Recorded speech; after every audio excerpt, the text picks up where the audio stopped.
Hey folks, it's Tom, your Frugal Prepper. Real quick, I just want to talk a little bit about the groundhog. Here's what he's done to my soybeans. He got the rest of them too. He really cleaned the leaves off of them. Although there's more leaves blooming out. You know, there's new growth and more leaves blooming. I think they may actually live. And if you look here, I do have some soybeans still growing on it. So I'm just going to keep feeding them and see what happens. I mean, they may recover. I'm sure I won't have as big of a yield. I just harvested a bunch of squash earlier, and there's still a bunch more growing down in here.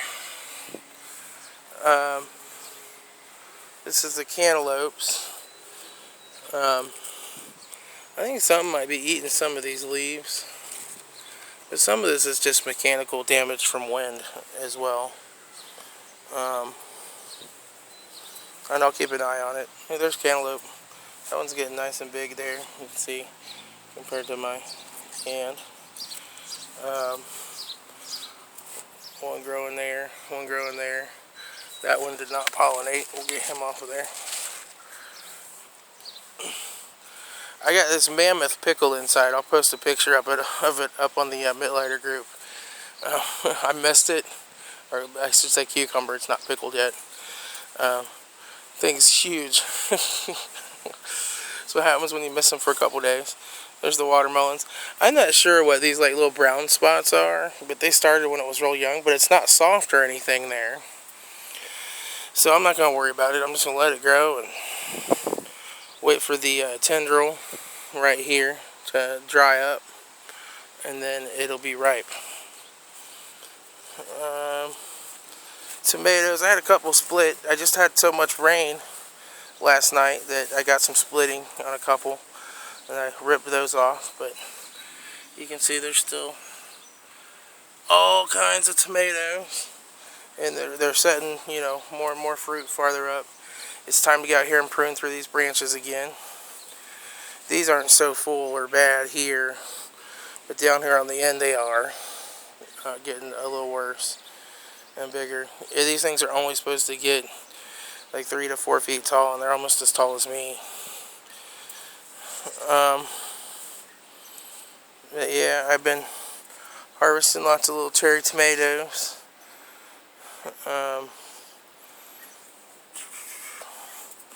Looks like I got more blooms.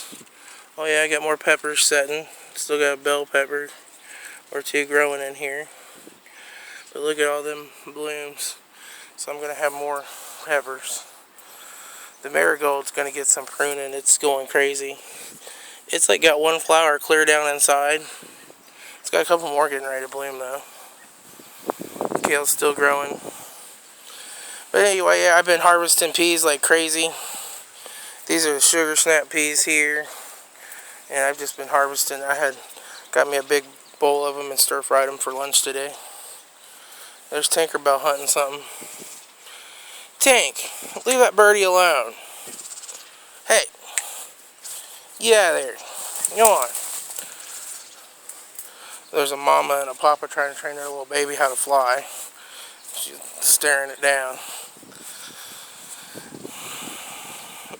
Corn. It's about a foot from the top of the T-frames now. It's got the tassels coming out. Looking good. I see something has been eating this here. It means I'm going to have to get over here with some BT. It's probably cornworms. I'm going to go ahead and start spraying it now. Potatoes look happy and they're flowering and they're getting bigger. The lentils, well, they are what they are. I don't know what's going to happen there. But yeah, tomorrow I should actually be breaking ground right down through here, and I'm going to have to see if I have enough room to get my 4 feet and then a 4-foot bed. It's going to be cutting it close, so I may have to get rid of these potatoes and go ahead and harvest them a little early and get them out of my way. We'll see. But the other damage that the groundhog did was on these beans here. You Came through and kind of ate all the tops off, but again, there's leaves growing back and they're still blooming. So I'll still get some harvest out of them.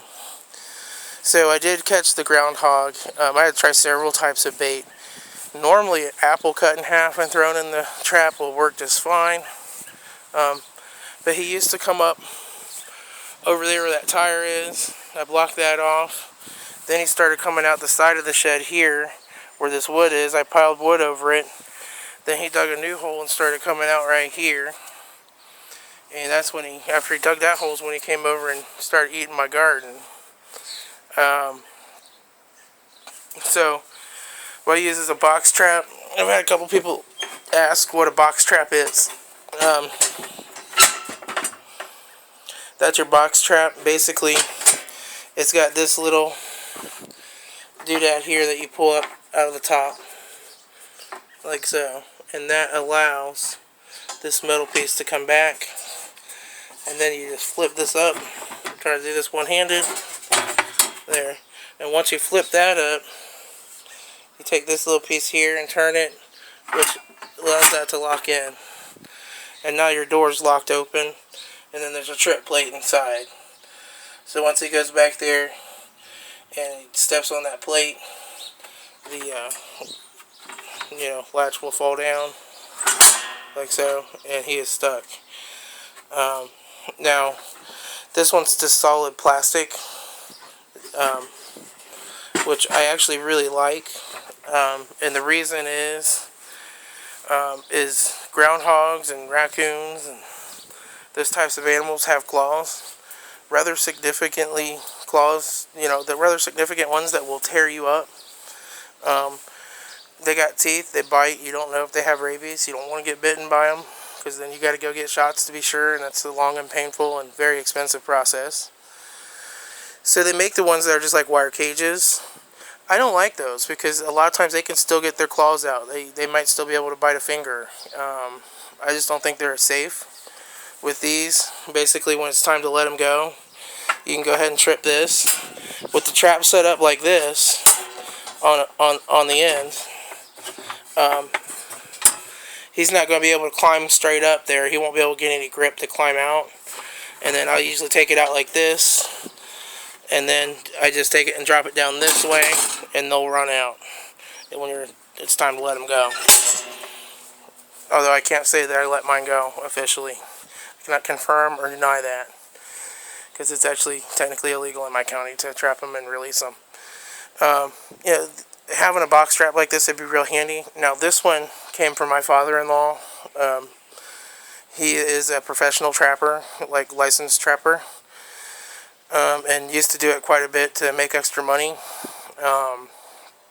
His health hasn't been the greatest here lately, so my mother-in-law did sell all the traps and trapping equipment, but I went ahead and kept one.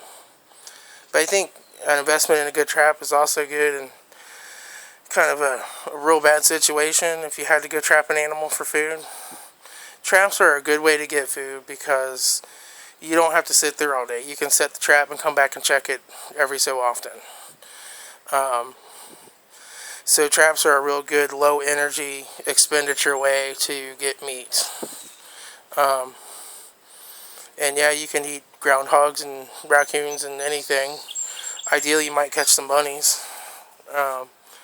But yeah, so what I ended up using this time to get them caught is I tried apples, I tried peanut butter and jelly sandwich, I tried some bean leaves, some lettuce. None of that worked. I would watch him, he'd come out, he'd sniff around the trap and leave. So I came out, I got some cantaloupe, and I wiped the whole inside of the trap down with cantaloupe juice, threw a couple big chunks inside, and then took a piece and squeezed it from the trap all the way to his tunnel and threw a couple little chunks down in the tunnel. So, he ate those, like, ooh, that's good. Then he just smelled that whole line right straight to the trap. Boom, had him. So the cantaloupe worked really well. And I just read online somewhere that cantaloupe was good for catching groundhogs, so I gave it a shot. Hi, Tinkerbell. Tinkerbell's out here roaming the backyard. You trying to catch something? That's the stray pregnant kitty that we rescued and her babies didn't make it. She's going to go explore that groundhog hole. He's not there anymore. I got rid of him.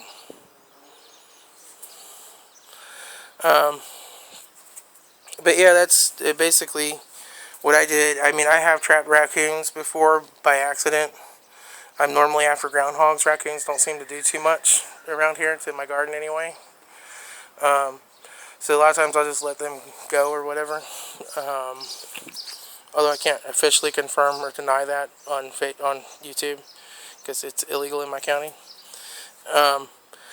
I know that like you can't just go get a trap and start setting it up out in the woods, at least where I live. I'm sure it varies from state to state. Where I live, you have to be a licensed trapper to do that.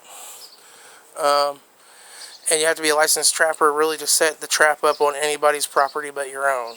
If you're setting it up on your own property, you don't have to have a license. If my neighbor wants to get rid of a groundhog and I set my trap up over there, it's against the law.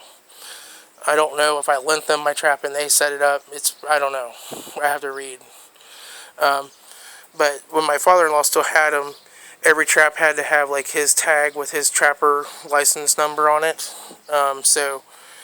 Basically, you know, if the game warden or whoever is in charge of it finds your trap out there, and he may chalk it or tag it and then come back and see if you've checked it or if you've been around. Or if they find an animal that's been dead in there for 3 days, you can get in big trouble because you're supposed to check them every so many hours if you put them out. And there's all kinds of laws and regulations.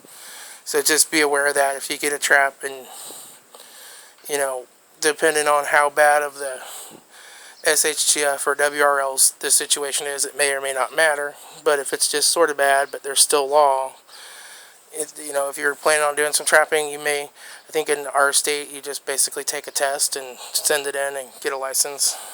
It's a pretty simple process. You may want to do that ahead of time. I haven't, but I might. I don't know. I'll think about it. Anyway, that's the story of the groundhog. I can't confirm or deny this, but he may be living in a nice wooded area out in the middle of nowhere with a big, beautiful meadow and a little creek running through it. Just would be like a perfect home for a groundhog, but I can't confirm or deny that for legal reasons. So, that's pretty much it. Anyway, folks, I'll talk to you later. This is Tom, your Frugal Prepper.